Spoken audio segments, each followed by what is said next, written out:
Oggi ricorre il 149° anniversario della proclamazione dell'Unità d'Italia.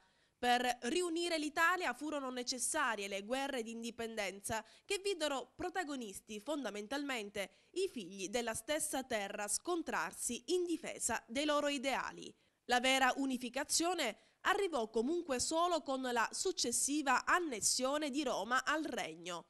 Il 18 febbraio 1861 Vittorio Emanuele II, con un solenne discorso, probabilmente scritto da Camillo Benso, conte di Cavour, inaugurò a Torino il nuovo Parlamento formato dai rappresentanti di tutti gli stati e territori italiani annessi al Regno di Sardegna, al fine di esaminare il progetto governativo di unità nazionale.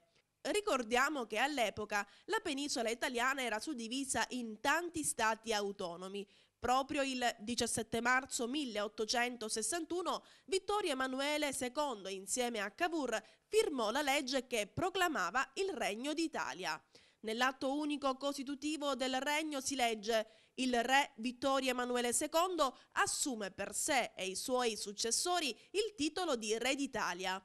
Ordiniamo che la presente, munita del sigillo dello Stato, sia inserita nella raccolta degli atti del governo, mandando a chiunque spetti di osservarla e di farla osservare come legge dello Stato. Questa legge, secondo gli studiosi di diritto costituzionale, non serve a rappresentare il riconoscimento ufficiale di una nuova entità politica, cioè del Regno d'Italia. Infatti l'appellativo Regno d'Italia, assunto con legge 17 marzo 1861, numero 4671, è solo il nuovo nome assunto dallo Stato sardo.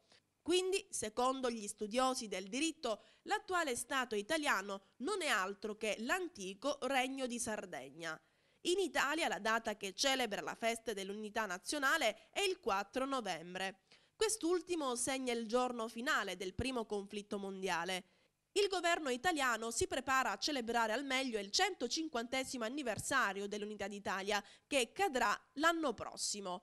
Per l'occasione si prevedono manifestazioni celebrative in tutte le città italiane. Naturalmente a Torino si concentreranno gli avvenimenti più importanti, perché fu proprio da lì che dal Risorgimento italiano nacque lo Stato che l'Italia è adesso.